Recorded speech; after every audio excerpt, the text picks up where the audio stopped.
Tita!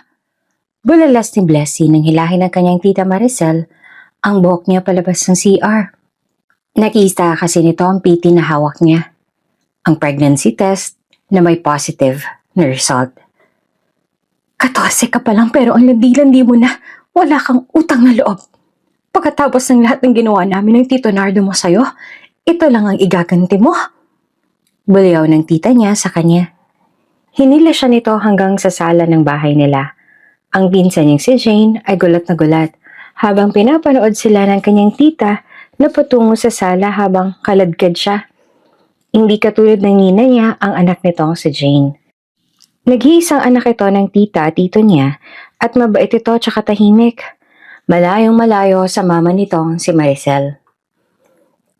Ano to Maricel? Anong ginagawa mo sa pamangkin ko? Bumulaga sa sala si Nardo na may gulat at pagtataka sa mukha. Itong babaita mong pamangkin? Buntes! Bago pa siya makapagsalita, ay nagsalita ng tita Maricel niya. Namilog ang mga matang bumaling sa kanya ang tita niya. Patuloy lamang siyang umiiyak at hindi makapagsalita. Ano ba naman kasi ang sasabihin niya sa tito niya? Gayong totoo namang buntis talaga siya.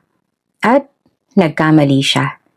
Hindi na niya kaya pang depensahan ng sarili sa pagkakataong yon. Totoo ba, Blessy? Totoo bang buntis ka? Kunot ang noon ng kanyang tito habang nakatitig sa kanya. Sa opisina nagtatrabaho ang kanyang tito. Desenteng trabaho ito at kasya lamang sa mga luho ng tita niya. Gasto sa bahay at mga utang ang sahod nito. Kahit papaano ay nagpapasalamat siya sa pagpapaaral nito sa kanya. Hindi niya makakalimutan ang lahat ng magandang ginawa ng tito niya para sa kanya.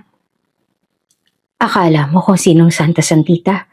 May kalandian naman palang tinatago. Singit naman ang kanyang tita. Sinayang mo lang ang pera mo dyan sa pamangkin mo, Nardo.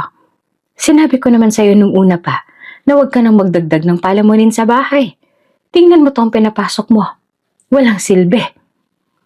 Bakas ang kabiguan sa mga mata ng kanyang tito Nardo at hindi na makapagsalita. Alam niya ilang beses nitong sinabi sa kanyang ayaw nitong binibigo ito. Kaya ngayon pa lamang, alam niya nang malaki ang nagawa niyang kamalian. Bago pa magdilim ang paningin ko sa'yo, umalis ka na. Ayoko nang makita yung pagmumukha mong hayop ka. Hinila ng tita niya ang kanyang braso. Kahit papaano ay umasa siyang pipigilan ng tito Nardo niya ang asawa nito. Pamangkin siya nito at alam nitong masela ng lagay niya, lalo pat buntis siya. Nagkamali siya. Aminado siya pero at least naman ay isang tabi muna ng kanyang tito ang nagawa niyang kasalanan at isipin ang kalagayan niya. Umaasa siyang kahit ngayon lang ay wag namang kaagad siyang paalisin. Pero tita, gabi na po, umuulan po sa labas. Pakialam ko. Sabay tulak sa kanya. Di mabasa ka doon? Wala ka naman talagang puwang sa buhay na to. Pinagsisiksikan mo lang ang sarili mo rito. Tita, umiiyak niyang patuloy na pagmamakaawa.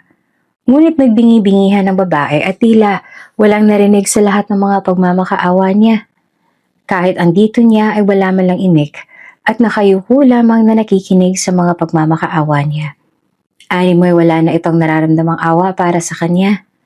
Matapos sa mga narinig nito, animoy na estatwa na lamang ito roon at hindi na nagawa pang mag-function pa. Diyan ka! Tinulak siya nito sa labas ang pinto.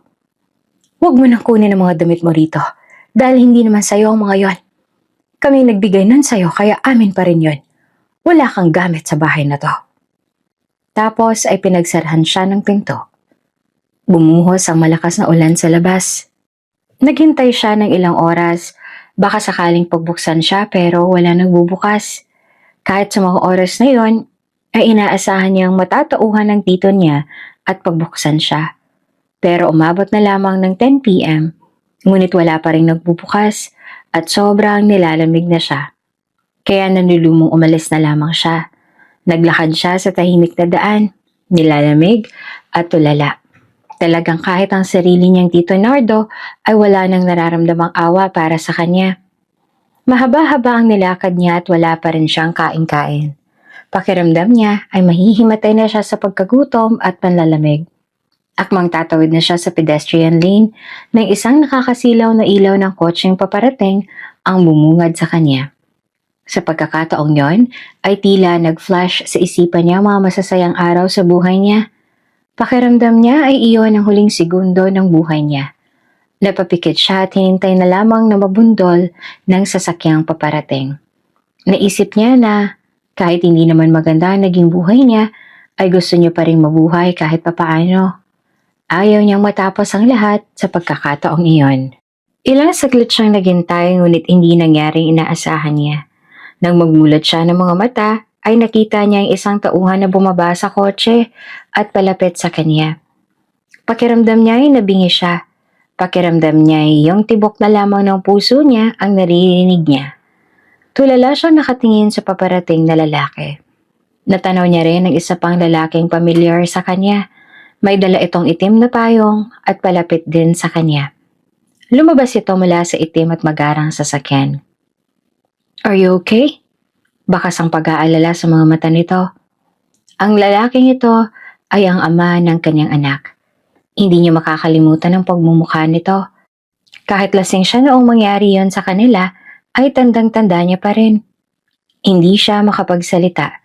Nanatili lamang siyang nakatulala. Pakiramdam niya ay ang liit ng mundo. Sa lahat ng pagkakataon, ay ngayon pa ulit sila nagkita. Kung kailan nasa ganitong sitwasyon siya. "I think I know you, miss." Ani ng lalaki sa malalim na boses. At nakakunot ang noon nito habang nakatitig sa kanya. Ilang saglit ay naramdaman niya ang mainit na likido sa sulok ng kanyang mga mata. Hanggang sa humalo na ang luha niya sa ulan na dumadaloy sa pisngi niya. Hanggang sa nakaramdam siya ng pamamanhid. Kasabay noon ay nagdilim ang paningin niya. Hindi niya na alam ang susunod na nangyari.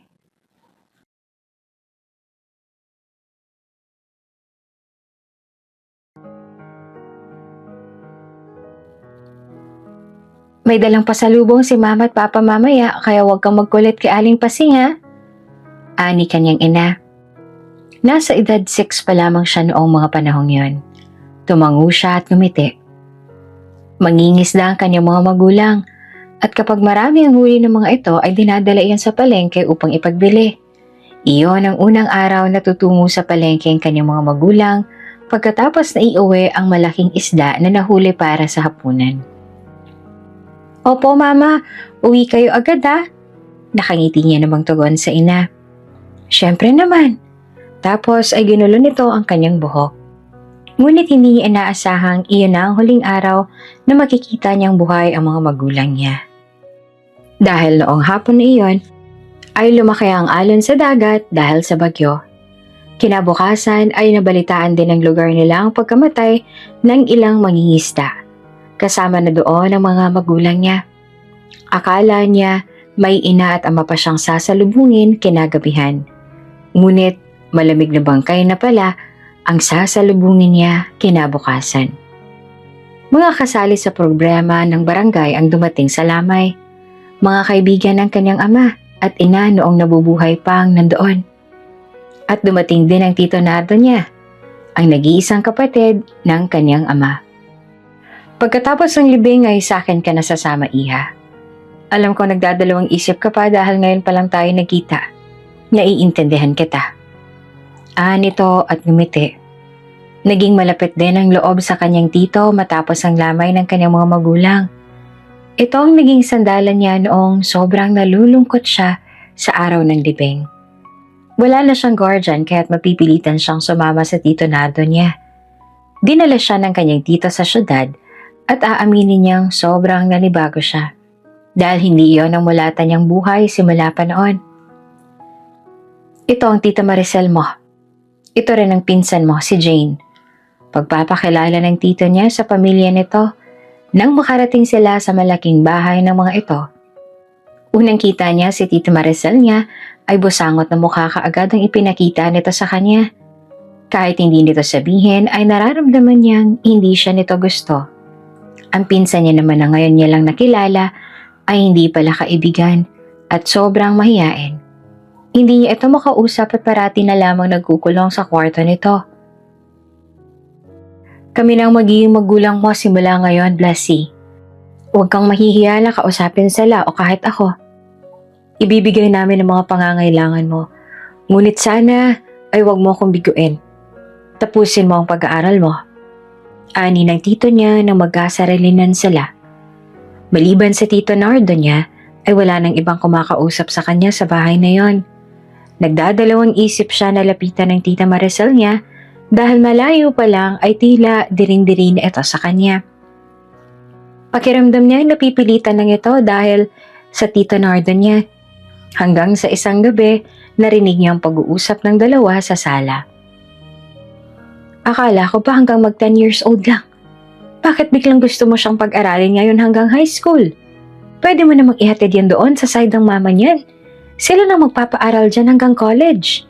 Hindi mo nasagot yon. Boses iyon ni Tita Maricel niya. Magkano lang naman ang high school, Maricel? Tsaka pamangkin ko naman yan. Kaya anong problema? Problema? Malaki. Una, hindi na ako nakakapunta ng salon dahil nagtitipid tayo para dyan sa pamangkin mong yan. Bago namatay si Daddy, sabi mo, ibibigay mo lahat ng kailangan ko. Tapos ano na to, Nardo? Panunumbat ni Maricel sa asawa. Napasapo sa noo si Nardo. Binibigay ko naman lahat ng gusto mo. Ngayon lang naman to. Hayaan mo mag-overtime na lamang ako parati para makapagpasalon ka na next week. Talagang titikisin mo ako? Anong klaseng treatment naman na makukuha ako kapag nagpasalon ako next week? Baka cheap service lang naman ang kayanin ng pera mo niyan. Ani Maricel sabay ingos. Huwag kang mag-alala, hindi kita titipirin dyan. May lambing sa boses ni Nardo at niyakap ang asawa. Talaga? Pero yung promise mo hanggang high school lang yung pamangkin mo rito. Aalis na siya after nun.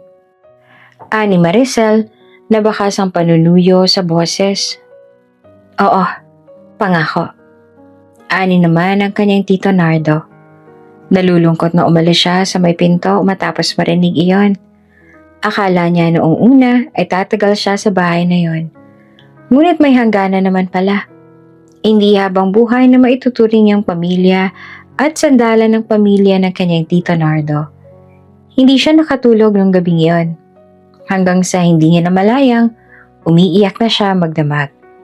May mga pagkakataong gusto niyang sumali sa kwentuhan ng pamilya sa sala. Nagtatawanan ng mga ito at mukhang masayang pinag-uusapan.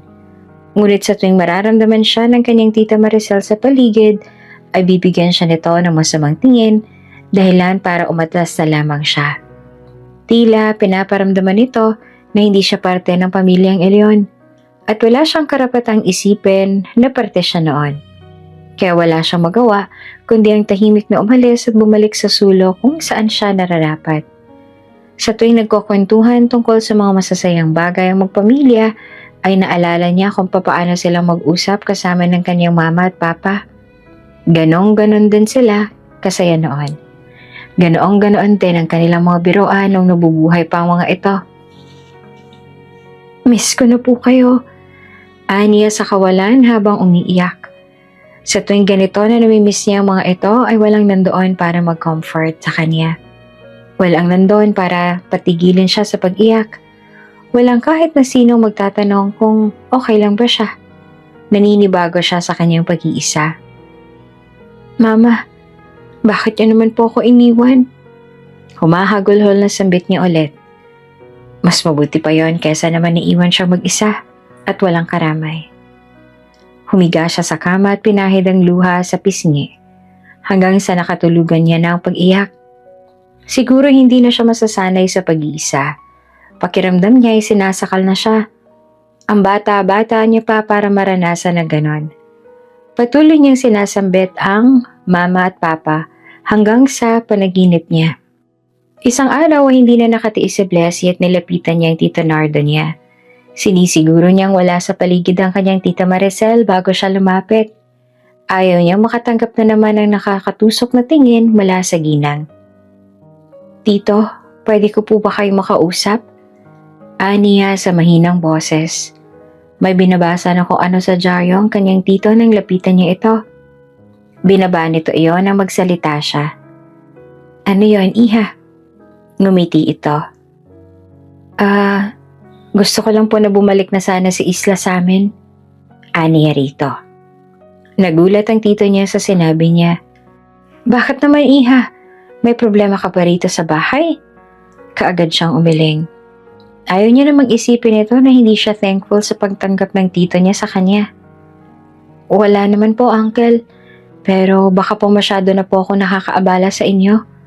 Pwede naman po akong bumalik sa amin at sa kapitbahay na lang po namin ako titira pansamantala. Niya na may lungkot sa boses. Hindi din siya sigurado kung pwede siyang makitira sa kapitbahay nila.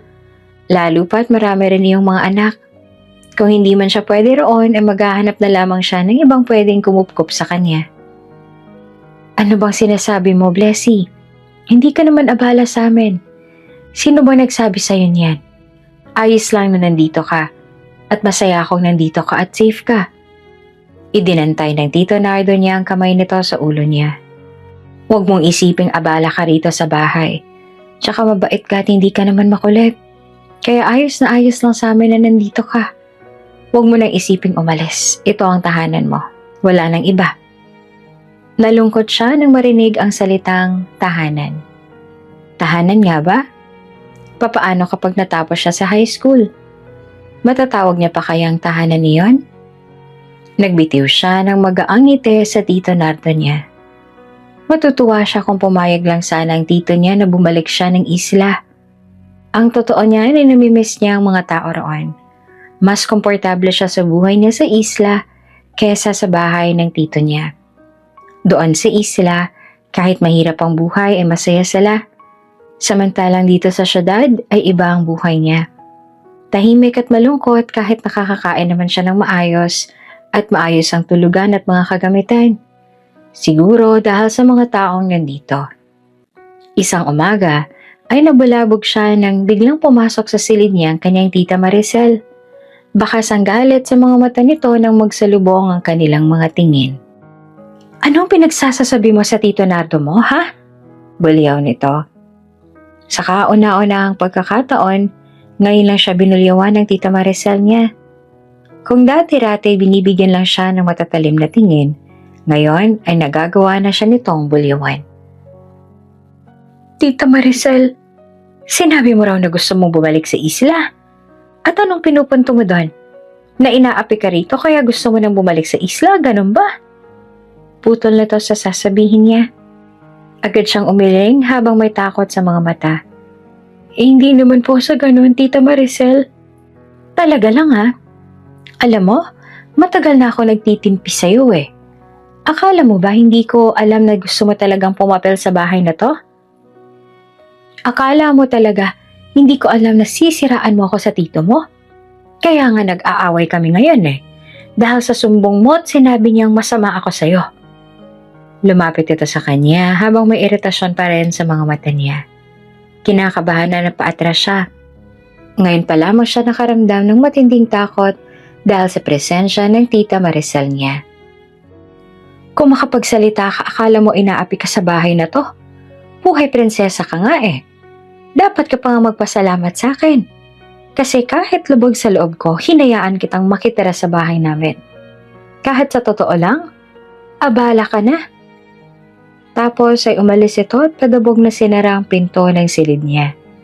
Dahil sa sinabing iyon ng tita niya, ay takot na siyang lumabas. Pinangako niya sa sarili na hindi na siya magsusumbong sa Tito Nardo niya. Ayaw niyang maulit pa ang ganon sa pagitan nilang dalawa ng tita niya. Hanggang isang araw, nagkaroon ng business trip ang kanyang Tito Nardo. Tutungo ito sa Japan para roon. Isang linggo din itong mawawala at ibig sabihin ay maiiwan siyang kasama ang tita Maricel niya. Mag-iingat ka roon, Nardo. Isang linggo lang naman, di ba? Ani Maricel na humalik pa sa asawa. Daddy, mamimiss ka po namin. Ani Jane na yumakap sa ama. Oo, isang linggo lang. Babalik din agad ako. Ikaw rin, baby, mamimiss din kita. Pakabait ka rito, ha? Hinalikan ni Nardo sa noo ang anak. Maiiyak na tumango naman si Jane. Bumalik ito sa ina at tumayo malapit kay Maricel. Bumaling naman si Nardo sa kakalabas lamang na si Blessy. Aalis na ako, iha. Ani tito niya at lumapit sa kanya upang hawakan ang ulo niya at guluhin ang buhok. Kayo nang bahala kay Blessy. Tsaka bumaling ang tito niya kay Tita Maricel niya. Pagkatapos ay binalik ang tingin sa kanya. Nagkausap na kami ng Tita Maricel mo. Huwag ka mag-aalala. Mabait naman ang Tita Maricel mo. Stress lang talaga siya kaya siya parating tahimik. Subukan mo lang na makipagkwentuhan sa kanila ha. Palakwento ang Tita Maricel mo, baka hindi mo alam. Natatawang tura ng kanyang Tito Nardo.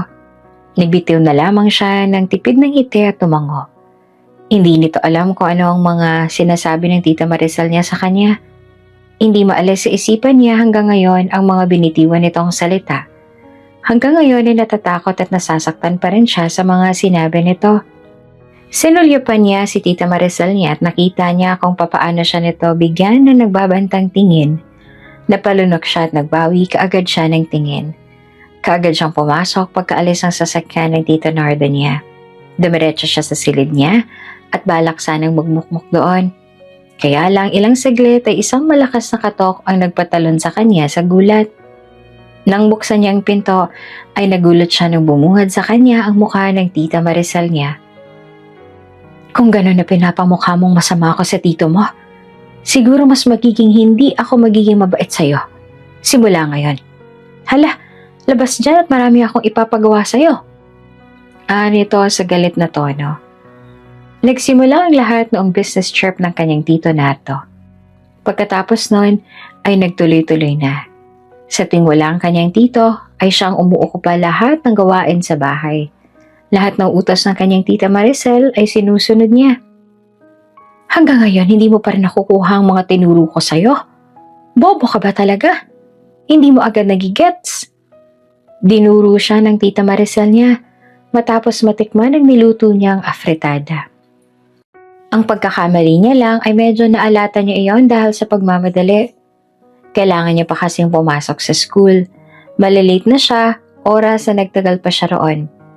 Ilang minuto na lang at 7 na. Imbes na kainin ang pagkain niluto niya ay nag-order na lang ito online. Kaya siya nang kumain ng niluto niya.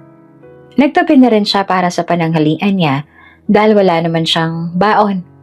Hindi siya pinagbabaon ng Tita Maricel niya ng pera.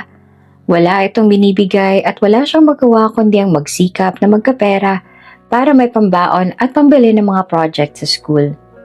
Naglalagay siya sa plastic lapo ng kanin at ulam. Dahil isang beses na maglagay siya sa baonan niya ay napagalitan siya.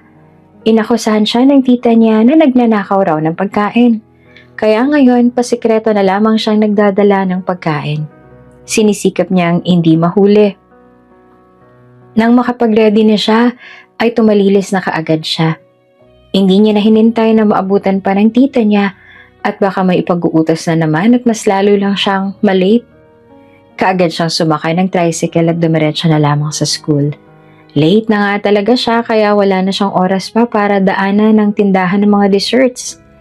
Pagkapasok niya habang wala pa ang teacher ay nalapitan kaagad siya ng mga kaklase.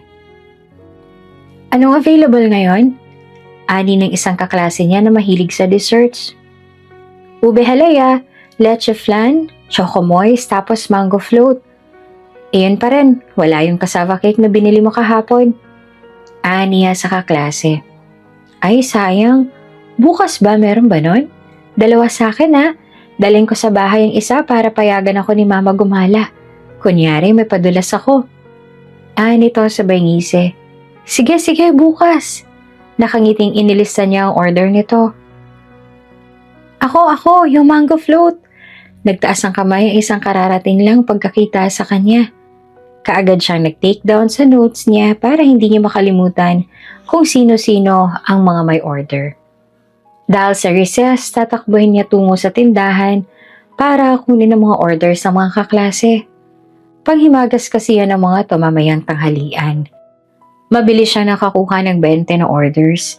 Sapat na yon para may pangbaon na siya sa 2 araw. Tapos may pang-projects na rin siya. Napansin niya ang pagpasok ni Savannah. Ang kaklase niyang medyo sikat sa classroom nila at bully rin. Ang alam niyang abroad ang papa nito. Nabibili nito ang lahat ng gusto nito dahil nag-iisang anak lang at hindi naman naghihirap ang pamilya nito. Oh, full na ba ang listahan mo, Pulube? Ilista mo rin yun sa akin. Pero utang ha, sa next life ng bayad. Nagsalita ang kasama ni Savannah na bully rin. Nagtawanan sina Savannah sabay upo sa upuan sa unahan. Pabida kasi ang mga ito. Gustong parating napapansin ng teacher kapag oral recitation, kahit mali-mali naman ang sagot. Bakit kasi paulit-ulit na nagbebenta basura naman ang mga binibenta niya. Tsaka hindi ito palengke, no? Ani Savannah. Kaya nga, dagdag pa ng isa. Hindi niya na lamang pinansin ng mga ito at itinago na ang listahan niya ng mga orders. Ang importante para sa kanya ngayon ay may kita siya. Wala siyang pakialam kung ano man ang marinig niya mula kina Savannah. Hindi naman ang mga to ang nagpo-provide ng mga needs niya. Nang mag-bell ay kaagad siyang umalis para magtungo sa tindahan ng mga desserts. Ang tindahan ni Ate Ditas. Ang mabait na babaeng nag-o-offer sa kanya maging ang reseller nito ng mga desserts. Kahit papaano ay nakatulong siya rito at nakatulong din ito sa kanya. Pareho silang may benepisyo sa negosyong iyon. Oh, ang dami ng orders mo ngayon, Blessy ah. Ang saya-saya naman na mukhang na-addict na yata sila sa desserts natin. Masayang sambit ni Ate Ditas nang makita ang orders niya sa notes niya. Opo, sila pa rin po yan. Yung mga parating nag-order sa akin. Pero kahapon may nadagdag po galing po sa kabilang section ng iba. Pag-amin niya. Tumangu-tangu naman ang kanyang Ate Ditas at nagtungo na sa ref upang kunin ang mga nasa listahan niya. Inalipag nito kalauna ng mga nasa disposable Tupperware ng mga desserts. May kaya naman ang tito mo pero heto ka't nagsisikap ka para sa baon mo. Ani Ate Ditas niya. Napabuntong hininga na lamang siya. Paulit-ulit nitong sinasabi iyon sa kanya. Alam kasi nito kung anong buhay meron ng pamilya ng tito niya. Nasa opisina nagtatrabaho ang tito niya at malaki ang sahod. Kaya takang-taka ang kanyang Ate Ditas sa naging desisyon niya. Sabi ko nga po, ayoko na pong maging abala pa sa kanila. Sapat na po sa akin na pinapaaral nila ako. Wala na po akong hihingin pa. Yung baon ko naman, kaya ko naman pong hanapan ng paraan yun. Maliit na bagay lang yon. Tsaka, mas mabuti nga po yung may sarili akong pera kaysa sa parati lang akong umaasa sa kanila, di po ba? Aniya sabay ngisi. Nagkibit balikat ito. Siya nga naman, mas mabuti nga rin at habang 14 ka pa ay marunong ka na maghanap ng mapagkakakitaan. Mas mabuti nga na hindi ka na parating nakaasa sa iba. Binilang nito ang mga tab ng desserts na dadalhin niya. Siniguro nitong tama ang lahat ng mga nasa listahan at mga dadalhin niya. Oh hala, sige na. Ikaw nang bahala sa mga to.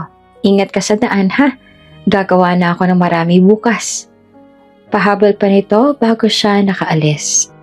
Kinabukasan na inagahan niya talaga upang diretso na siya sa tindahan ng mga desserts bago pang recess. Tapos ay dinala niya na sa school.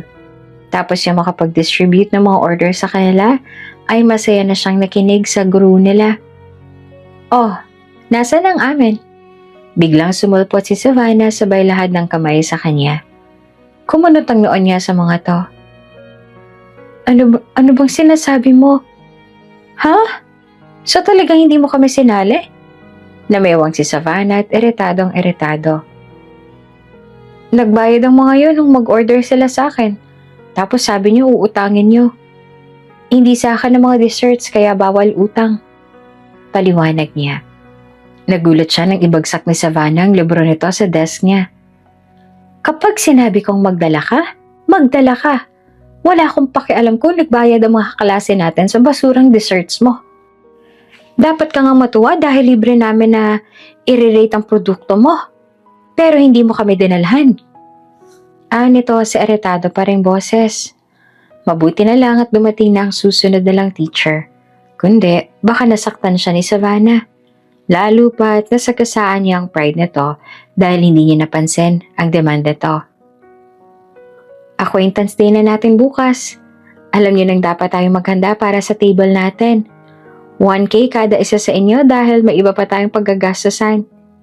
Ani teacher nala. Namilog ang mga mata niya.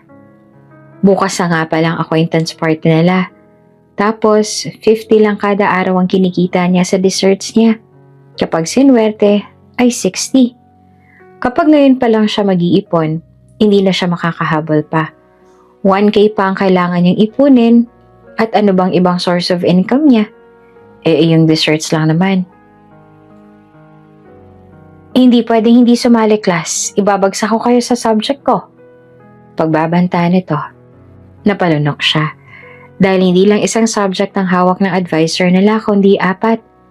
Kapag bumagsak siya sa mga yon, hindi na siya gagraduate soon. Hindi pwede iyon. Kaya nga pag uwi niya, ay hinanap niya kaagad ang kanyang tita Maricel. Debale na kung anong sasabihin nito pero kailangan niya talagang makahingi ng 1K rito. Tita, panimula niya kahit kabado pa. Kunot na binalingan siya ng ginang.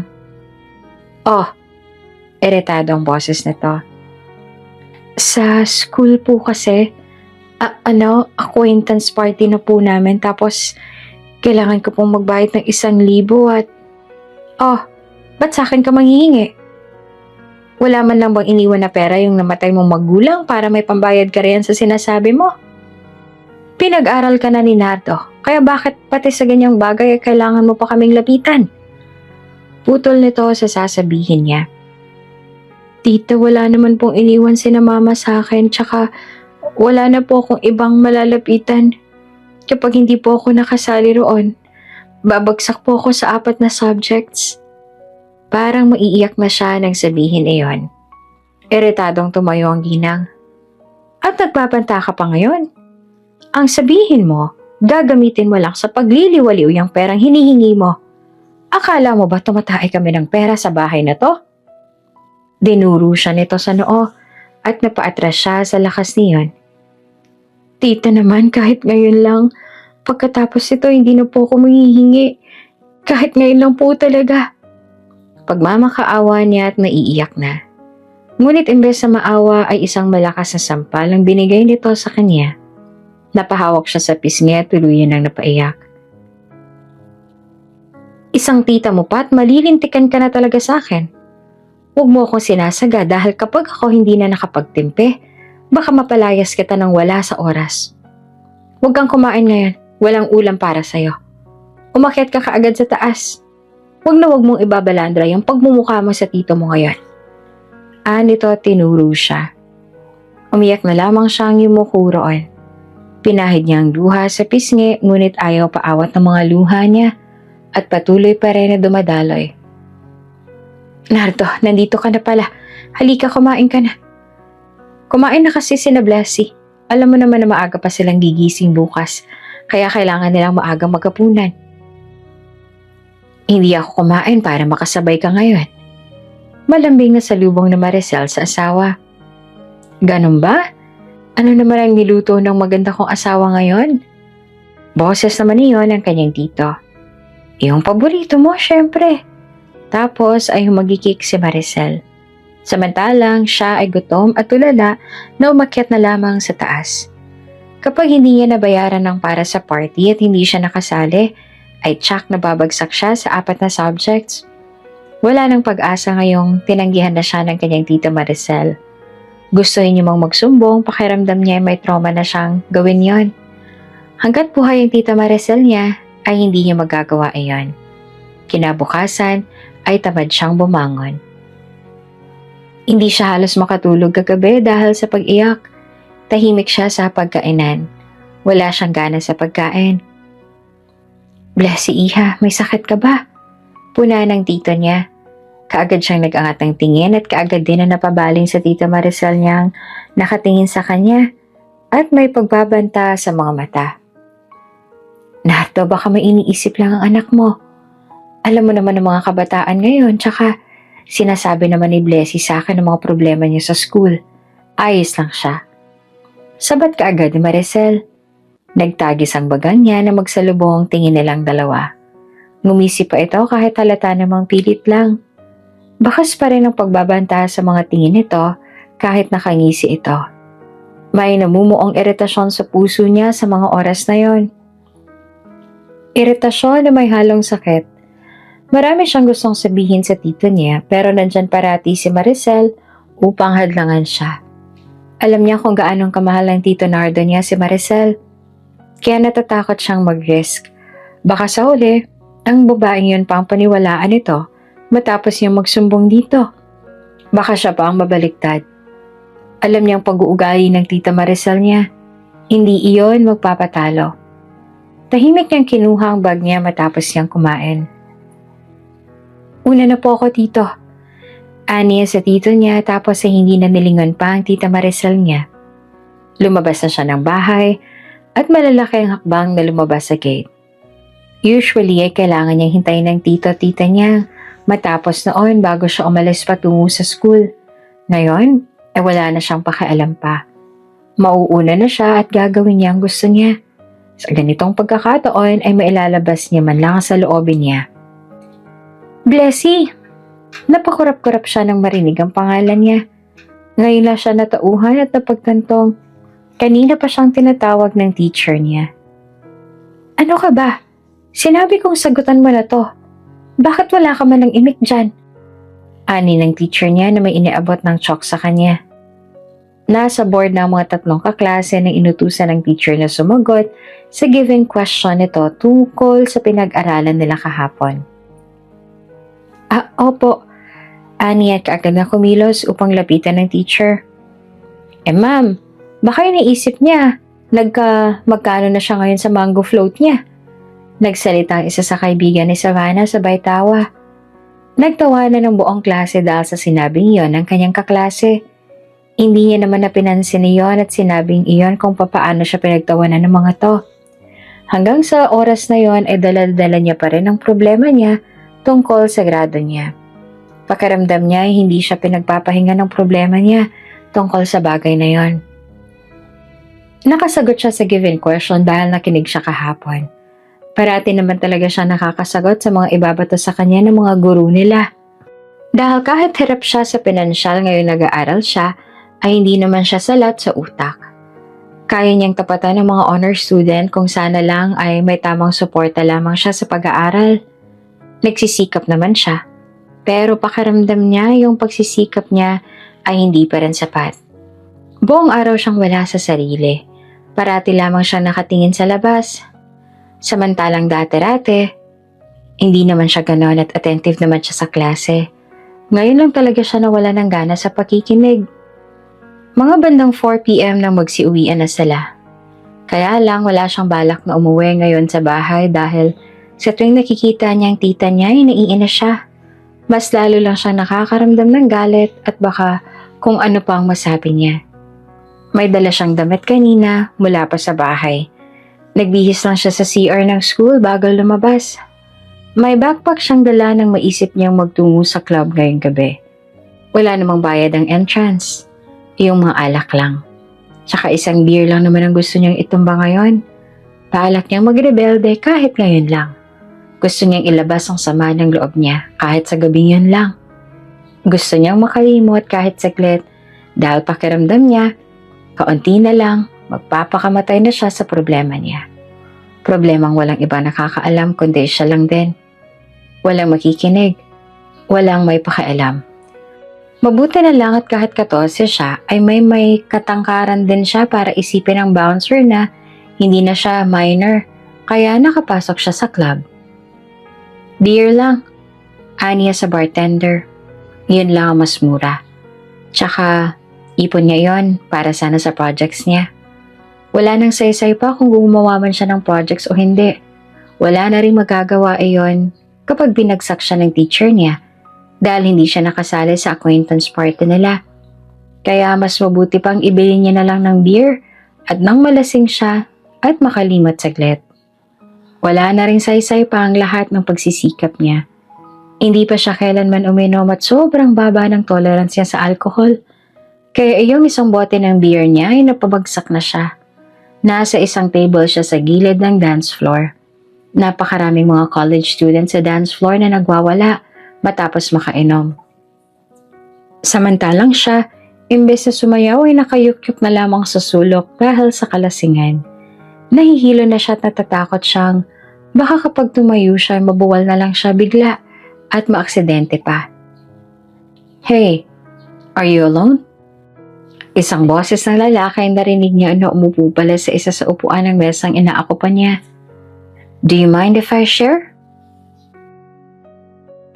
Tumango lang siya at nakayukyok pa rin. Ilang minuto ay nanatili pa rin ang lalaki sa table niya. Hanggang sa pakiramdam niya, lumalalim na talaga ang gabi. Iniisip niyang baka kaya niyang tumayo at umuwi. Feeling niya, kakayanin niya nang umalis ngayon. Are you okay? May sundo ka ba? Ani ng lalaki na may bakas na pag-aalala sa tono. Umiling siya. Ako lang. 11 p.m. na. Imposible makauwi kang mag-isa ngayon. I have a car outside. I can drive you home. Anito.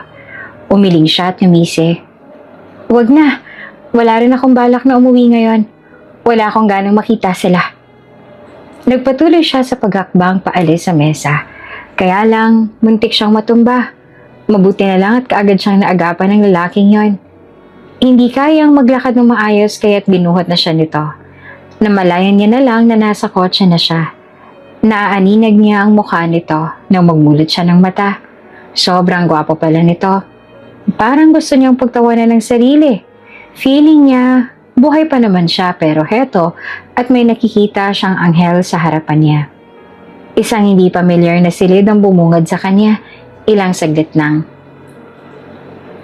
Sabi mo ayaw mo umuwi muna. So you're here in my penthouse.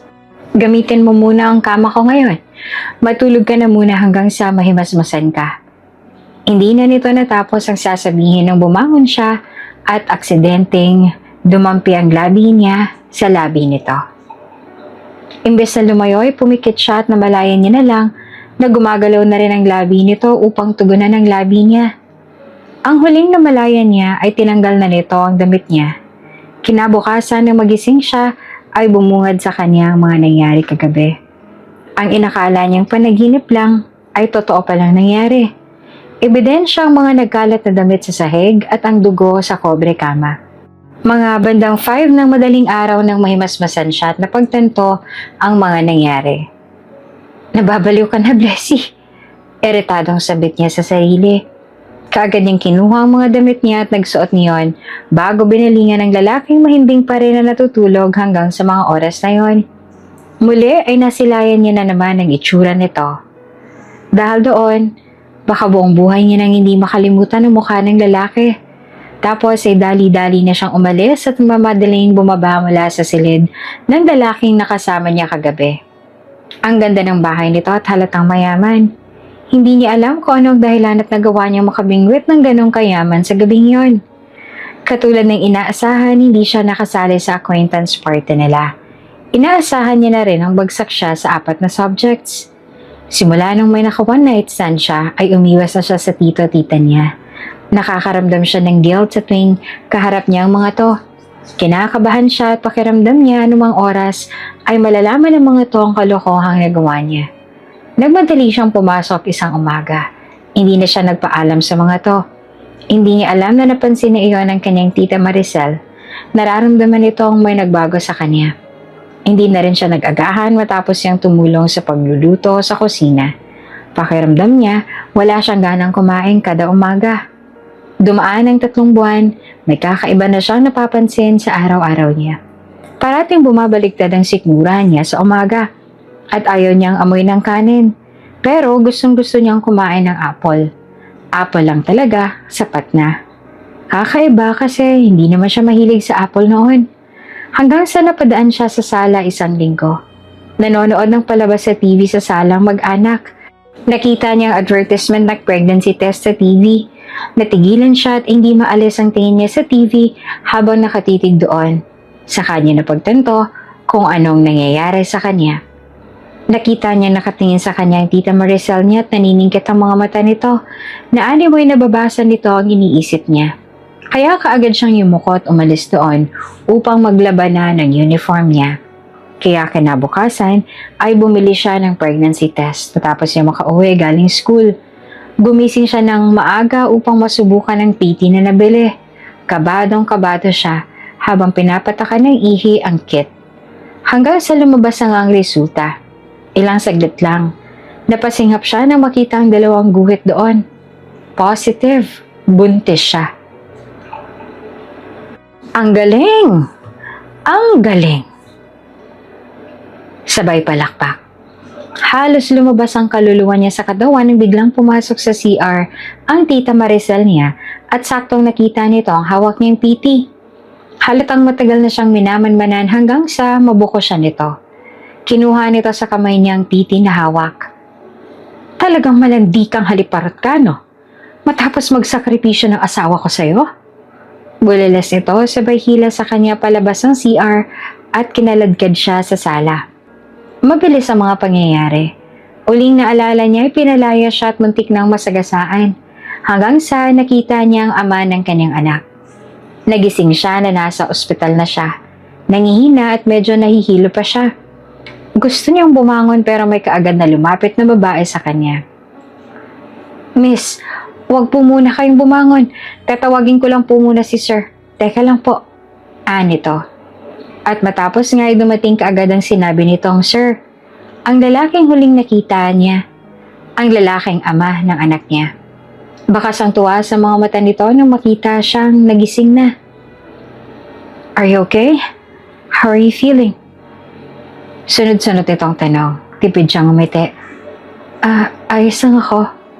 Tumikim ito matapos siyang mapagmasdan. Nahimatay ka kaya dinala ka namin agad dito. Tsaka aside from that, may nalaman din kami. Napakurap-kurap siya habang pinagmamasdan nito. Hindi niya alam kung anong susunod nitong sasabihin, ngunit may kaba siyang naramdaman na hindi niya mawari kung ano ang dahilan. You're 3 months pregnant. Nito na hindi inaalis ang titig sa kanyang mga mata. Pwede ko bang itanong kung ako bang ama ng batang nasa sinapupunan mo? Natulala siya at bigla na lang tumulong luha. Naaalala niya na naman na buntis nga pala siya. At iyon ang dahilan, kaya pinalayas na siya. Tumango siya tumitig sa mga mata nito. Oo, anak mo ang batang nasa sinapupunan ko. Kaagad nitong pinahid ang luha sa pisngi niya at tinahan siya. Ngayon nagbuntis siya ay masyado siyang maselan sa emosyon. And I found out that you're just 14? Nito. Tumango ulit siya. Doon ay napasapo sa noo ang lalaki. Nagtaka siya kung paano nito nalaman na 14 lang siya. Ngunit nasagot ang katanungan na iyon nang matanaw niya ang backpack niya na naalala niyang naiwan niya sa club ilang buwan na ang nakakaraan.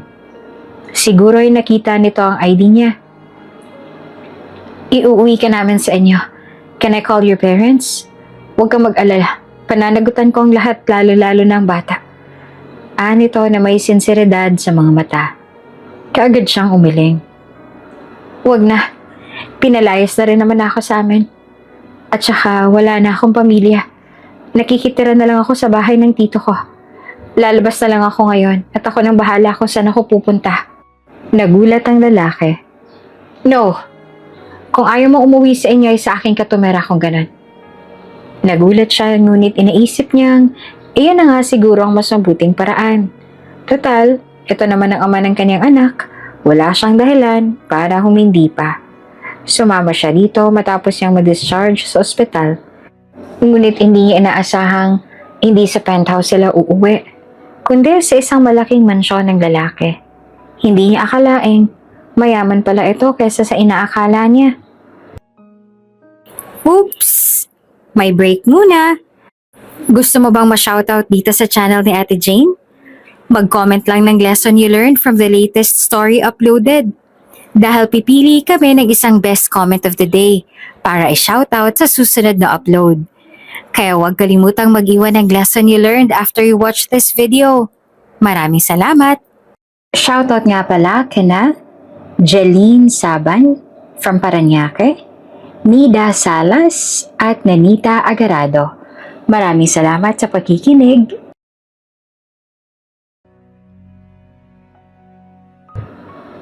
I am now 25 years old and you're just 14. Ayokong ipanganak ang bata na hindi tayo kasal. Pero hindi ka rin pwedeng magpakasal sa akin na underage. Kaya better to postpone that hanggang sa maging legal age ka na. Kung okay lang yan sa'yo. Nito nang magkasirininan sila ni Jack. Jack Amarillo, ang buong pangalan nito. Ang isa sa tanyag na business tycoon sa bansa. Hindi niya lubos maisip na mula sa kinasadlakan niyang putik ay biglang matatagpuan niyang sarili sa tabi ng makinis at makinang na gintong katulad na Jack. Maliban doon ay gusto rin siya nitong pakasalan. Talagang balak nitong bumuo ng pamilya kasama siya. Ayos lang, ani rito. Masaya siyang malaman na hindi magkakaroon ng broken family ang kanyang anak. Isisilang nitong may kumpleto at maayos na pamilya. Ngumiti si Jack nang marinig ang kanyang sagot. Ginantihan niya rin ng matamis na ngiti ang lalaki at napatingin sa hardin sa labas ng napakalaking mansyon. I had a fiancé. 5 taon kami magkarelasyon. I thought nung una ayos kami. It was a long-distance relationship at pareho kaming busy sa mga career namin. 1 buwan matapos ang anniversary namin nang malaman kong may iba na siyang kinakasama sa New York. That was the night when I met you. Gusto ko rin magpakalasing katulad mo. Pero nakita na katang lasing. Naisip kong kapag pareho pa tayong lasing, walang maghahatid sa'yo. Minsan ay naikwento iyon ni Jack kay Blessy. Natatawa siya sa tuwing naaalala ang kwentong iyon ni Jack. Mukhang siya pang naging dahilan kung bakit hindi ito nakainom ng gabing yun. Katulad niya, malungkot din si Jack nang magpunta sa club. Pareho silang dalawang malungkot. Niloko pala ito ng 5-year girlfriend nito hanggang sa dumating sila sa buhay ni Jack. Yes, sila. Dahil nanganak na siya at isang lalaki ang panganay niya. Maalagain ng lalaki at nakita niyang kislap sa mga mata nito sa tuwing kakargahin ng anak nila.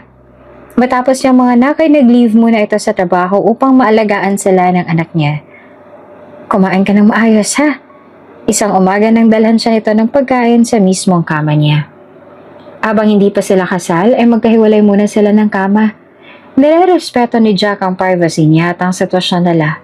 15 lang siya at hindi tamang magkasama sila gayong hindi pa sila legal na mag-asawa. Alam ni Blessy sa sarili niya na ginagawa lamang ni Jack iyon dahil sa responsibilidad.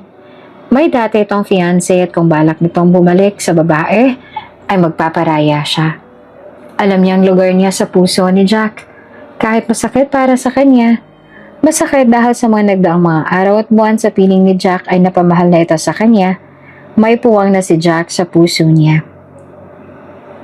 Gusto ko mag-aral ulit? Niya bigla rito. Sure, kapag kaya mo na. At sure na tayo hindi ka na mabibinat. Pwede ka ring homeschool, kukuha ako ng private teacher para sa'yo. Nito kaagad. Napangiti siya. Salamat sa lahat, Jack. Hayaan mo kapag nagkapagtrabaho na ako, makakabayad din ako ng lahat ng... What are you talking about, Blessy? Putol na to sa sasabihin niya pa sana. You're my soon-to-be wife. Of course, I will do everything you want. Hindi mo ako kailangang bayaran dahil hindi ko naman kailangan yon. At mas lalong hindi mo kailangan gawin yon sa mapapangasawa mo. Nagbitiw siya ng mapait na ngiti. Nandito lang ako dahil may responsibilidad ka sa akin. Magiging asawa mo lang ako dahil responsibilidad mo ako. May fiancé ka na 5 years mong nakarelasyon. Kumpara sa akin, ako makailan mo lang naman nakilala. Naghahanda lang ako, Jack. Inahanda ako ang sarili ko dahil baka balang araw piliin mo siya. Natulala ang lalaki. Tila hindi ito inaasahan ng mga lumabas sa bibig niya. Hindi niya napigilan ang mga luha sa mga mata niya. Kaya ngayon pasensya na kung humihingi ako ng pabor sa iyo na pag-aralin mo ako. Pasensya na kung matagal-tagal pa bago kita mabayaran. Hayaan mo kapag hindi niya na natapos ang sasabihin nang angkinin nito ang labi niya. Ilang segundo ang dumaan na naramdaman niya ang mainit nitong halik. Namumungay ang mga mata nilang dalawa nang magkahiwalay kalaunan. Tinitigan siya nito. Hinawakan nito magkabila niyang pisngi. Blessy, hindi ako magpapakasal para lang sa responsibilidad. Papakasalan ko ang taong mahal ko. Papakasalan kita dahil mahal na kita. Masuyo nitong wika sa kanya habang nakatitig sa mga mata niya. Napanganga siya.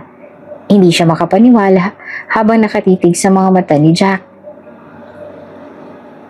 Hindi ko alam kung bakit, pero matapos na may mangyari sa atin, hindi ka na mawala-wala sa isipan ko. Simula nung makita kita sa club na lasing, ay doon nagsimula ang lahat. Hindi ko rin alam kung bakit, pero ngayon lang ako nagkaganito. Patuloy nito. Hanggang sa ikulong siya ng lalaki sa yakap nito. Tumulong muli ang luha niya habang yakap-yakap ito. Hindi niya inaasahang isa iyon sa maririnig niya mula kay Jack. Napakasaya niya. Hindi niya rin inaasahan ang sayang mararamdaman niya sa umagang yon. Maliban sa anak niya ay isa iyan sa pinakamagandang regalo na natanggap niya sa buong buhay niya. Imbes na pumasok sa school, ay pinupush ni Jack ang homeschool. Napagtanto niyang OA pala si Jack. Paano kapag nabinat ka doon?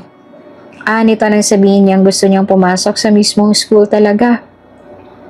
Hello, 5 months na since nanganak ako. Hindi na ako mabibinat, Jack. At saka, wala namang mabibigat na ipapagawa mga teachers sa school. Pagdadahilan niya. Ngunit sa huli, ay nanalo na naman ng lalaki at wala siyang nagawa kundi ang mag-homeschool. Ayos lang din sa kanya, at least mahaba ang time niya para sa anak niya dahil sa bahay lang naman siya. Tapos, nakakapagluto pa siya para sa lalaki. Tingnan mo, sobrang kamukha ko. Siguro in love ka rin sa akin nung may nangyari sa atin, ano? Aminin mo. Paduludyo ni Jack sa kanya isang gabi habang pinagmamasa ng anak nila. Nahampas niya ito sa braso dahil sa kalokohan nito. Natapos na siya sa assignments niya at nakatulog na rin ang anak nila bago nakauwi si Jack. Sasabayan niya ito sa hapunan kahit nakakain na siya kanina. Sira, hati naman tayo niya, no? Kamukha ko tsaka kamukha mo. Anong sa'yo nagmana? Sinimangautan niya ito. Tumawa ito at nahampas niya na naman dahil maingay ito gayong tulog na ang bata. Kahit mas matanda si Jack sa kanya, feeling niya ay kaedad niya lang ito dahil ganon ito kaloko-loko kapag siya ang kasama. Sabay na silang bumaba upang maghapunan. Kalaunan. Natapos niyang pag-aaral niya. Kumuha kaagad siya ng kurso sa college after niya makagraduate sa high school. Akala niya nga hindi niya na magagawa pa iyon. Akala niya talagang mababaon na sa lupa ang mga pangarap niya. Pero heto at naghahanap na ng paraan ang tadhana upang makamit niya iyon. Kahit papaano hindi naman pala ganong kalupit ang tadhana sa kanya. May awa din naman pala ito. After 5 years. Pagod na lumabas si Blessy mula sa ospital. Nakaka-drain ang huling surgery pero syempre, naitawid niya ulit. She's now the top-rated heart surgeon sa bansa. Dr. Blessy Amarillo, the one and only wife of a business tycoon, Jack Amarillo. Sa kabila ng paghihirap ay masasabi niyang ito na ang pinakarurok ng tagumpay niya. Sa loob lamang ng isang taon ay naging best rookie siya sa linya ng mga heart surgeon. She is blessed with brain and skills. Tawagin mo si Mama. Natigilan siya nang marinig ang pamilyar na boses sa unahan. Nang bumaling siya roon ay namilog ang mga mata niya nang matanaw ang kanyang mag-ama. Mama! Kumakaway ang anak nila, si Jacques. Nasa edad 7 years old na ito. Nag-aaral na rin sa elementarya. At dahil Sabado, wala itong pasok.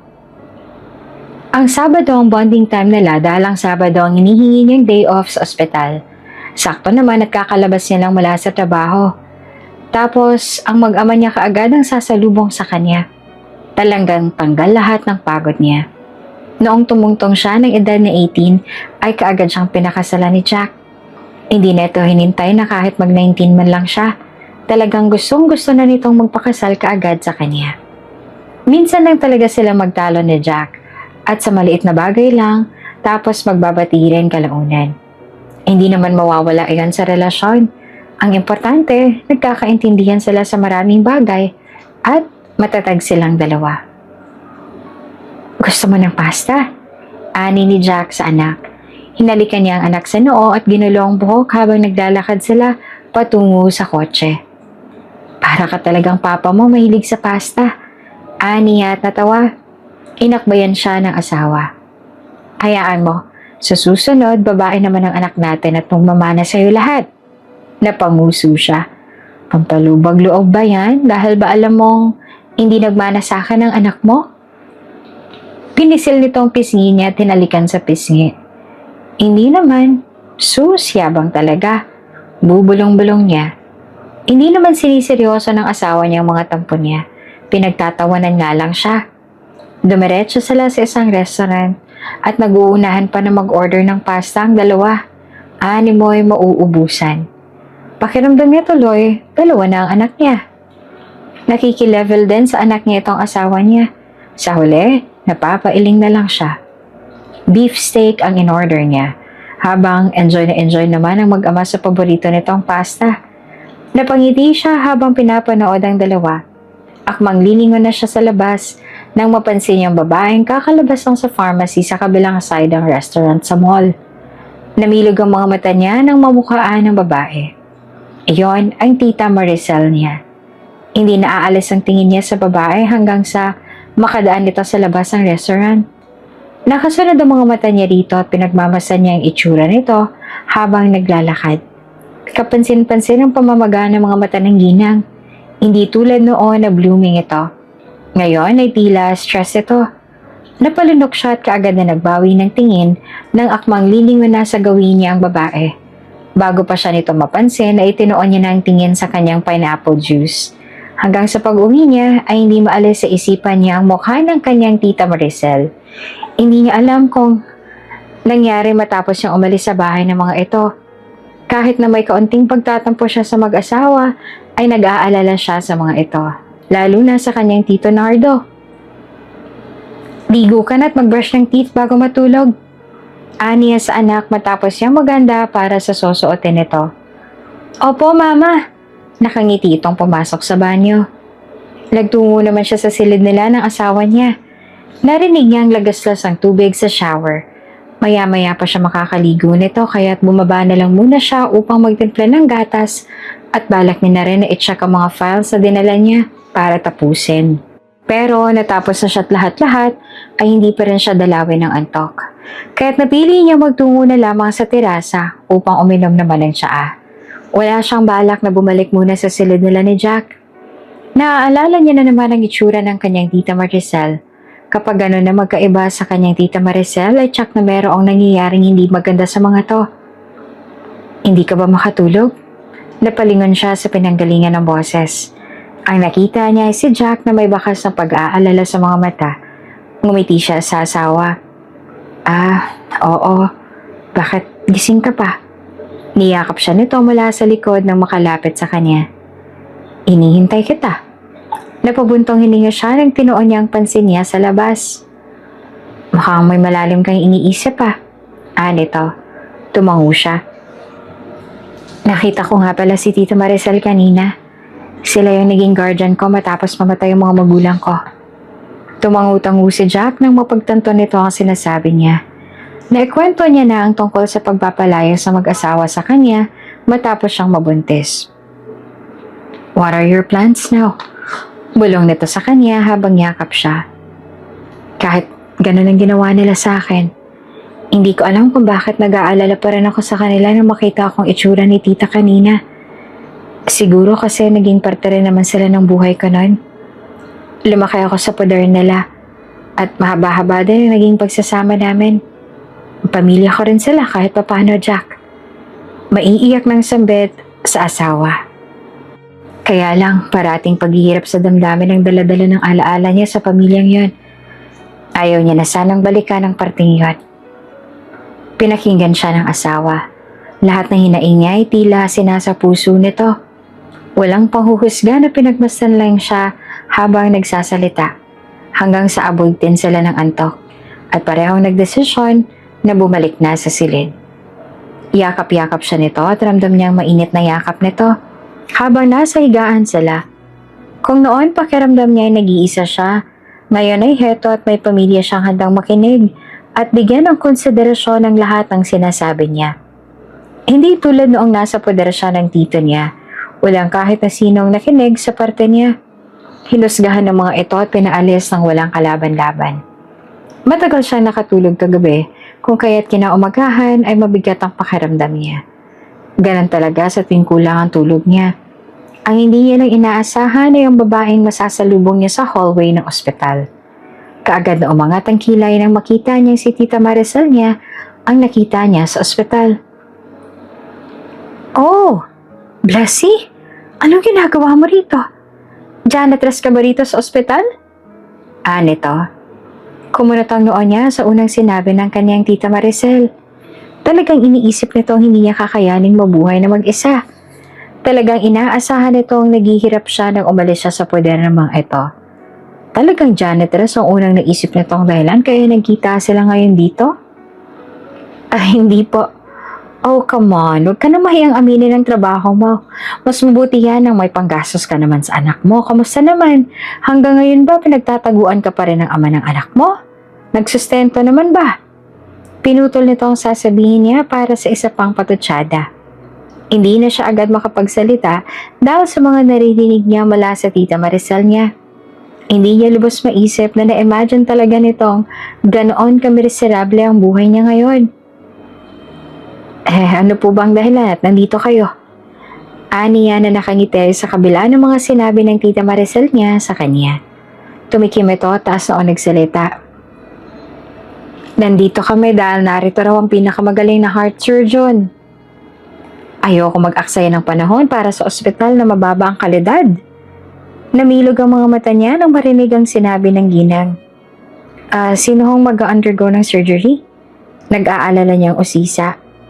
Umangat ang kilay ng kanyang tiya nang marinig ang sinabi niya. Ang tiyonardo mo. Tsaka, hindi mo na kailangang mag-alala. Kaya namin ang gastos dito. Mapapagaling ng doktor dito ang tito mo. Ikaw ang mas dapat mag-alala kapag ikaw ang nagkasakit. Hindi mo afford ang gamutan sa ospital at may anak ka pa. Nakakabili ka naman ba ng gatas ng anak mo? Nakakatikim man lang ba kahit minsan ng anak mo ng mamahaling gatas? Baka malnourished na yon dahil hindi mo mabili ang mga kailangan niya.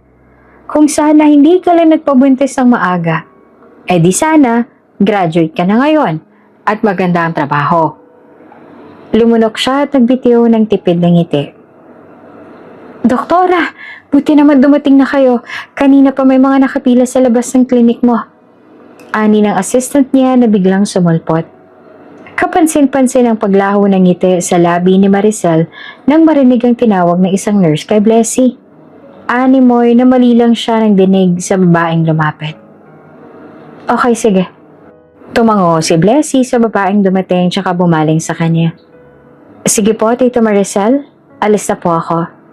Tapos ay tumalikod na si Blessy. Ako magsusunod kaagad sana ang assistant ni Blessy nang hawakan niya sa braso ang babae. Anong tinawag mo kay Blessy? Niya upang malaman kung tama ba ang narinig niya kanina. Kumunot ang noon ng nurse. Si Doktora Amarillo po. Namilog ang mga mata niya at alanganin ng pagtango. Oo. Bagong doktor po namin si Doktora Amarillo rito. Bakit po? May appointment po ba kayo sa kanya? Ani ng babae. Alanganin siyang umaling kalaunan. Wala naman. Tulala siya nang umalis ang babae. Hindi lubos sa kalain ni Maricel na ang ininsulto niya kanina ay isa na palang doktor. Hindi man lang nagsalita si Blessy at hinayaan lang siyang sabihin ang lahat ng gusto niyang sabihin. Hindi niya alam kung anong ginagawa ng babaeng yon upang maging ganito ka-successful ngayon. Nag-init ang mukha niya nang maalala ulit ang mga salitang binitiwan niya kanina kay Blessy. Parang ayaw niya nang harapin pa ulit ang babae. Bakit parang nakakita ka ng multo riyan? Punanin nato nang makita siyang tulala. Pagkapasok sa private room, umiling siya ngunit aaminin niyang wala siya sa sarili hanggang sa mga oras na yon. Matapos niyang malaman na isa ng doktora si Blessy. Paano kasi ito naging doktora? Paano ito nakayanan ng lahat matapos niya itong palayasin noon? Inaasahan niyang sa muling pagkikita nila ni Blessy ay gumagapang ang babae sa hirap. Ngunit, iba yata ang nakikita niya ngayon. Kaagad siyang lumapit kay Nardo nang makita niya itong inaabot ang isang apple malapit sa side table. Ano ka ba naman, Nado? Sinabi ko naman sa'yong tawagin mo ako kapag may kailangan ka. Ang tigas lang talaga ng ulo mo. Napagalitan siya tuloy ng asawa. Ayoko na maging abala pa. Kaya ko namang magbalat ng apos. May sakit ako sa puso pero hindi ako baldado, Maricel. Ani Nardo na may hinanakit sa mga mata. Parang maiiyak siya matapos marinig iyon mula sa asawa.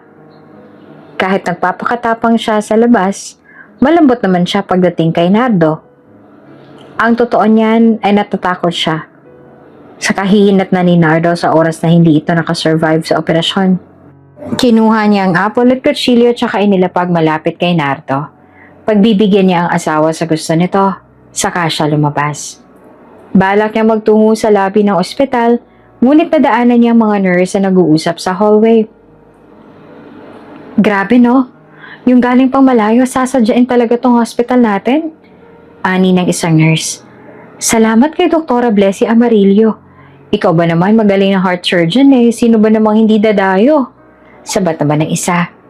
Natigilan siya.